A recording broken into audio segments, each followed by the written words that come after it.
नमस्कार. शब्द हृदयातून या चॅनलमध्ये आपल्या सर्वांचे खूप खूप स्वागत. प्रेमाचा सहवास या आमच्या कथेला तुमच्याकडून मिळत असलेल्या भरभरून प्रेमाबद्दल आम्ही आपले खूप खूप आभारी आहोत. तुम्ही या चॅनलवरती नवीन असाल तर कृपया चॅनलला सबस्क्राईब करा.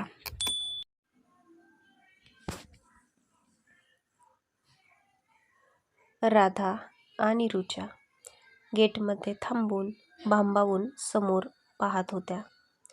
सर्व मुली शॉर्ट्स कपडे घालून इकडून तिकडे फिरत होत्या. रुचा, सगळे आपल्याकडेच का पाहत आहेत? आपण खूपच ऑड दिसत आहोत का? राधाने सर्वांच्या त्यांच्याकडे वळलेल्या नजरा पाहून रुचाला विचारले. ए राधा, तुला काय वाटते? शॉर्ट कपडे घातले म्हणजे सर्व त्यांच्याकडे पाहतील, किंवा आपण अशा फुल कपड्यांमध्ये आहोत म्हणून आपण वाईट दिसू? तर तसे अजिबात नाही. आजकाल लोकांना झगमगाट नाही तर सादगी आवडते, जी आपल्यामध्ये आहे. आपण यांच्यापेक्षा वेगळे आहोत आणि वेगळेच राहणार. त्यामुळे तू अजिबात तिकडे लक्ष देऊ नकोस. तू एवढी सुंदर दिसत आहेस की या पार्टीमध्ये तुला तोड द्यायला कोणीही नाही. ती बघ, तुझी न झालेली सवत कशी डोळे फाडून तुझ्याकडे बघत आहे. रुचा अलिशाकडे इशारा करत म्हणाली. रुचाने केलेल्या इशाराकडे राधानेही बघितले तर आलिशा रेड कलरच्या खूपच शॉर्ट ड्रेसमध्ये हातात ड्रिंकचा ग्लास धरून उभा होती. दोघींची क्षणभर नजरानजर झाली. आलिशा राधाकडेच बघत होती. रुचा, आलिशा माझ्याकडे का बघत आहे? तिला माहीत तर झाले नाही ना की माझे आणि इंद्रनील सरांचे लग्न झाले आहे ते? राधाने रुचाला विचारले. अगं माझी भोळी गाई, तिकडे बघ, तिने पुन्हा इंद्राकडे हाताने इशारा केला. अगं राधा, सर तुझ्याकडेच बघत आहेत म्हणून ती तुझ्याकडे पाहत आहे. तिला आत्ता तुझ्यावर खूप राग येत असणार, कारण जिजूंचे पूर्ण लक्ष तू तुझ्याकडे आकर्षित करून घेतले आहे. त्यामुळे ती अशी तुझ्याकडे रागाने बघत आहे. तिला काही समजले असेल असे नाही. त्यामुळे तू निश्चिंत राहा आणि आता पटकन पार्टीमध्ये चल. इथेच गेटमध्ये उभा राहून पूर्ण पार्टी एन्जॉय करणार आहेस का? तू जर इथेच अशी उभा राहिली तर सर्व लोक पार्टी सोडून तुलाच बघत बसतील. रुचा राधाचा हात धरून तिला ओढतच गेटमधून आतमध्ये घेऊन गेली. आतमध्ये येऊन दोघी आता एका कोपऱ्यात उभा राहिल्या होत्या. त्या दोघींसाठी ही अशी पार्टी खूपच नवीन, त्याचबरोबर आश्चर्यकारकही होती. यांच्या रत्नागिरीमध्ये एखाद्या मुलाबरोबर बोलण्याआधी 10 वेळा विचार करावा लागत होता.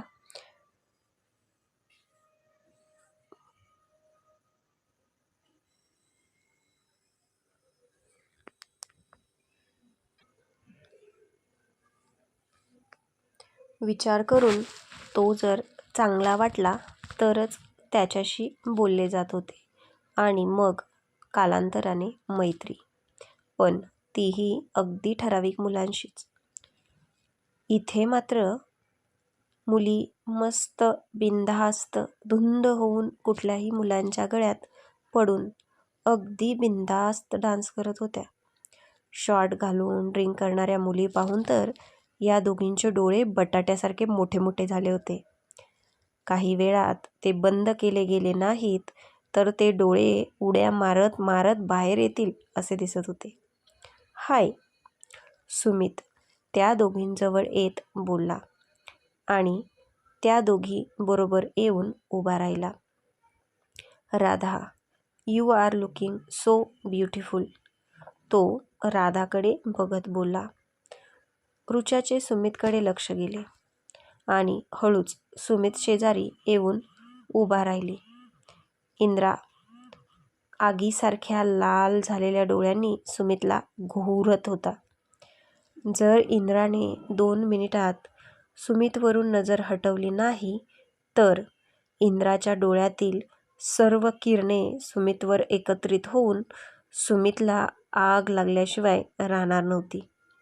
इंद्राचे डोळे पाहून ही गोष्ट ऋचाच्या चांगलीच लक्षात आली होती. म्हणूनच ती मुद्दाम सुमितच्या शेजारी जाऊन उभा राहिली. आता सुमित उभा पेटणार होताच की ऋचाने पटकन सुमितचा हात धरला. सुमितला जसा हाताचा स्पर्श जाणवला तशी सुमितची नजर राधावरून ऋचाकडे वळली. पुन्हा इंद्राने डोळे बारीक करून सुमितकडे पाहिले आणि राधावर नजर स्थिर केली. ह्या सुमितला तर ना. इंद्राने तोंडातल्या तोंडात एक शिवी झाडली. तू मुंबईला चल बच्चू, तुला मी चांगलाच बघतो. पुन्हा कुठल्या मुलीकडे नजर वर करून पाहणार नाही. इंद्रा स्वतःच्या मनात बोलला. इंद्राला हे चांगलेच माहीत होते. सुमित हा वाईट मुलगा नव्हता, परंतु तो राधाला अनमॅरिड समजून तिच्याकडे बघत होता. तरीही त्याला स्वतःच्या रागावरती कंट्रोल करता येत नव्हते. शेवटी तो एक नवराच तर होता.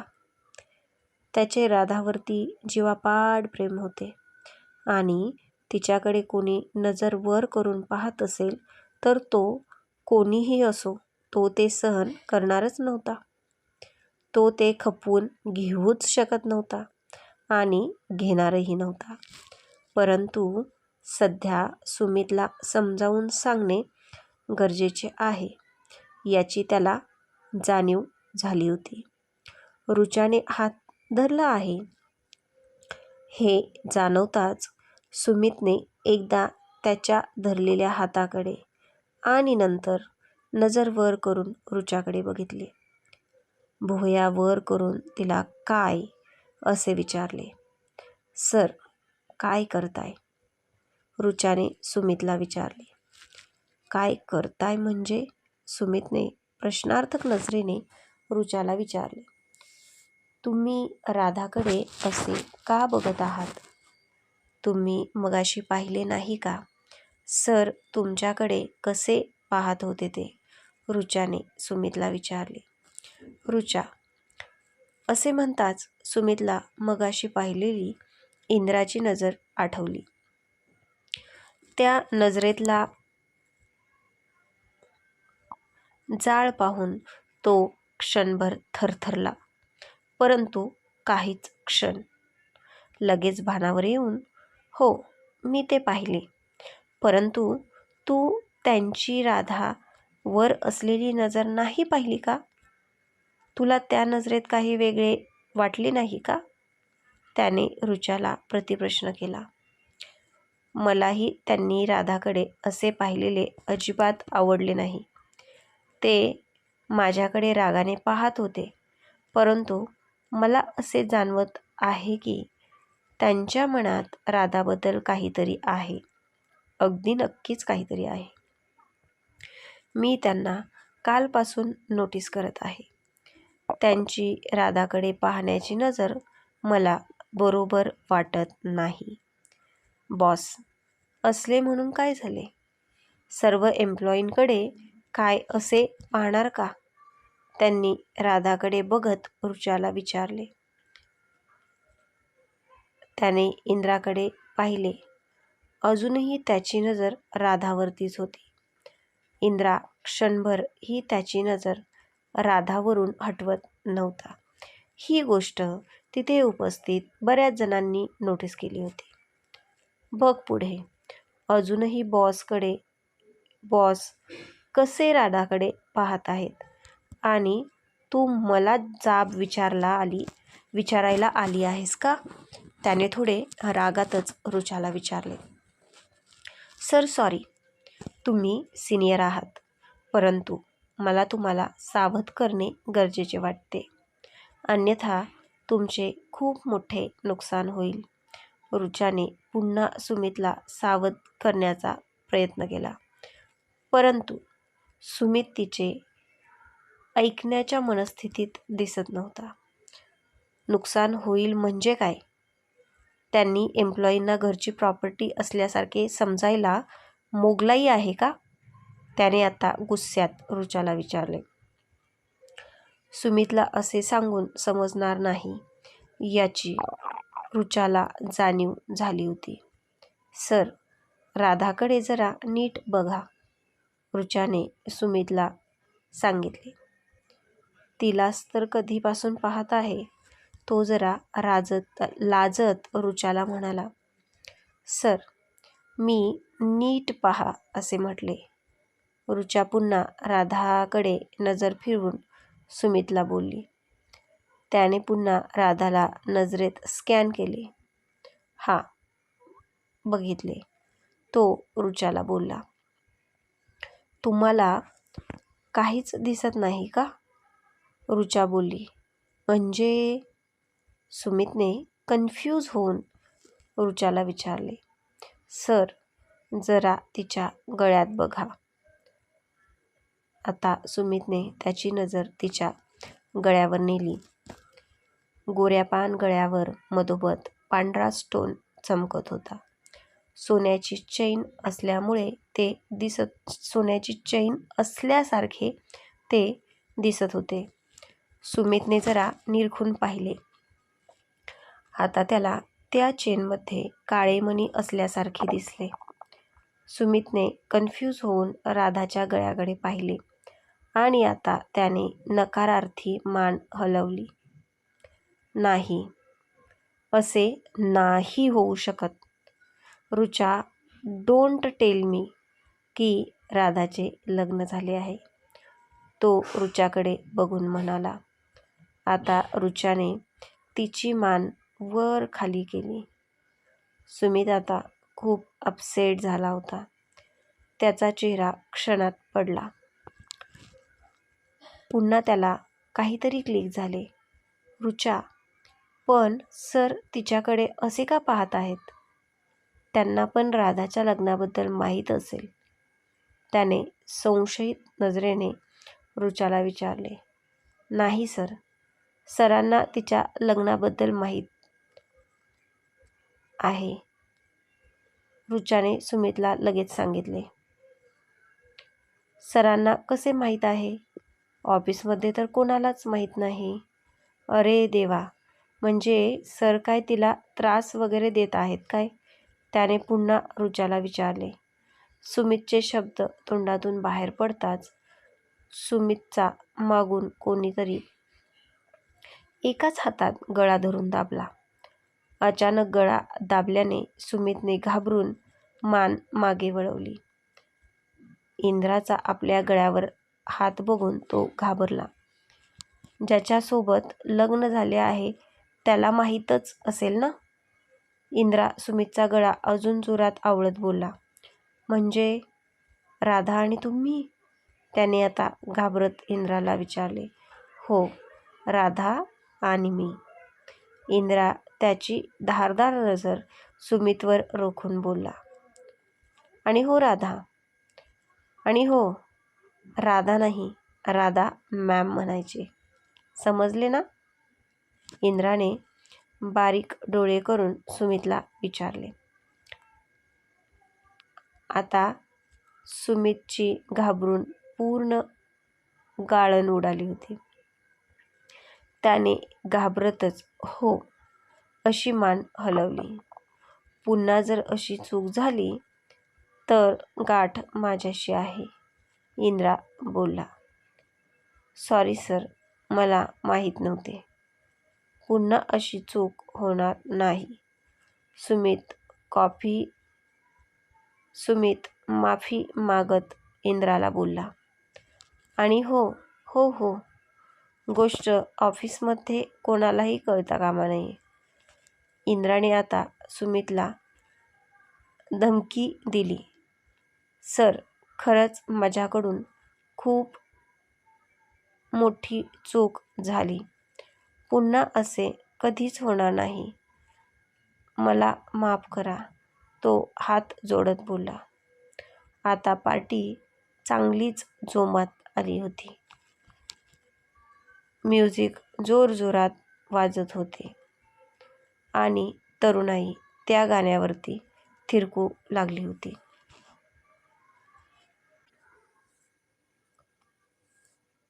मी आय डान्स विथ यू? श्लोक ऋचासमोर हात करून म्हणाला. ऋचाने एकदा श्लोकच्या हाताकडे आणि पुन्हा त्याच्या चेहऱ्याकडे पाहिले. लहान मुलगा आईकडे चॉकलेट मागितल्यानंतर ज्या आशेने बघतो तसाच श्लोक अगदी क्यूट दिसत होता. ऋचाला थोड्या वेळासाठी त्याचे गाल ओढण्याची इच्छा झाली, परंतु इच्छा मनातच मारत तिने श्लोकच्या हातात हात दिला. आता श्लोक तिला स्टेजवरती घेऊन गेला होता, जिथे शनाया आणि जयेश शर्मा एकमेकांच्या हातात हात देऊन ऑलरेडी डान्स करत होते. परंतु दोघांच्याही नजरा एकमेकांच्या मागे स्थिरावलेल्या होत्या. शर्माची नजर राधावर तर शनाया इंद्राला एकटक बघत होती. ते दोघे फक्त नावापुरते एकमेकांसोबत डान्स करत होते, परंतु त्यांचे पूर्ण लक्ष त्या दोघांवरतीच होते. ऋचा श्लोकबरोबर डान्स करण्यात तर श्लोक तिला पाहण्यात बिझी होते. आज श्लोकची नजर ऋचावरून हटतच नव्हती.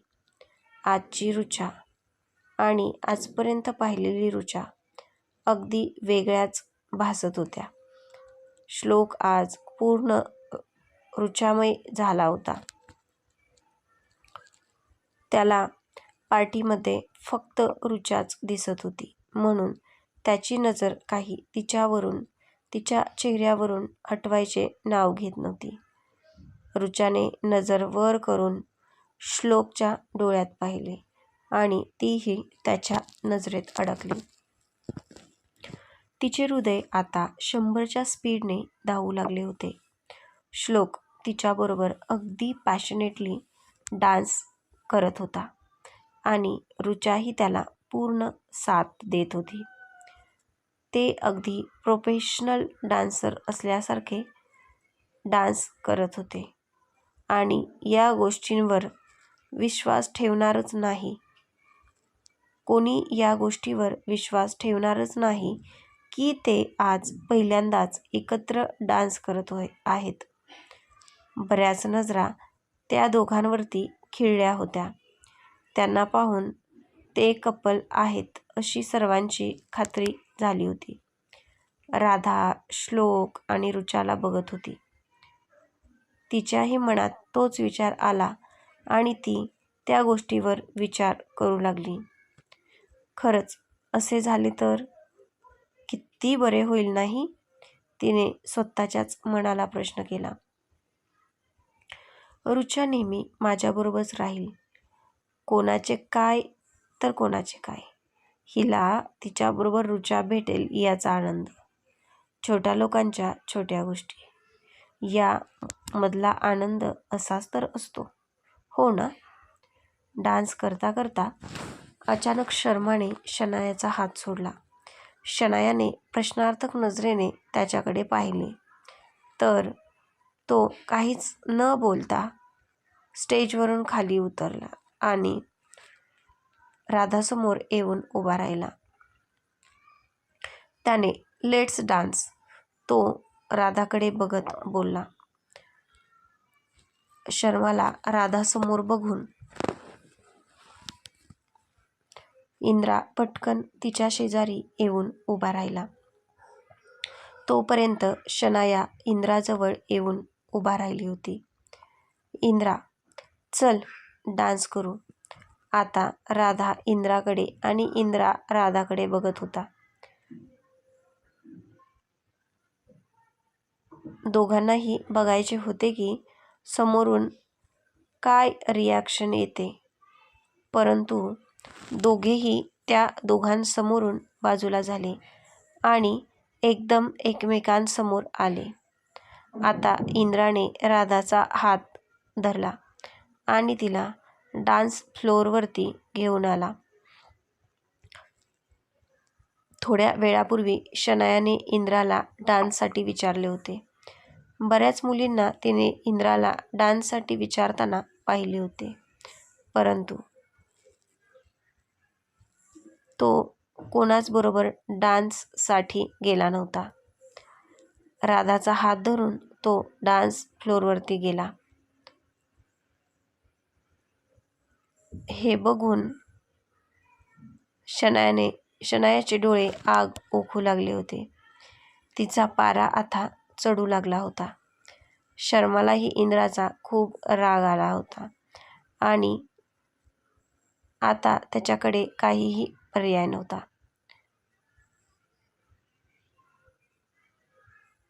शनाया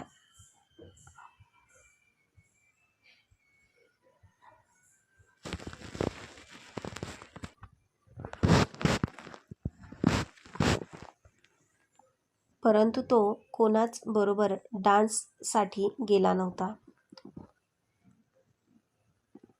राधाचा हात धरून तो डान्स फ्लोअरवरती गेला.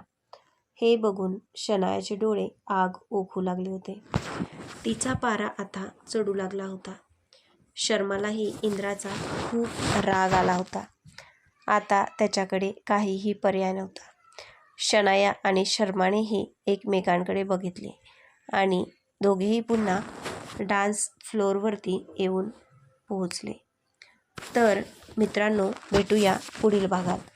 तोपर्यंत या स्टोरीला दिलेल्या प्रेमाबद्दल खूप खूप अभिनंदन आणि अशीच कमेंट्स, लाईक्स आणि शेअर करत राहा.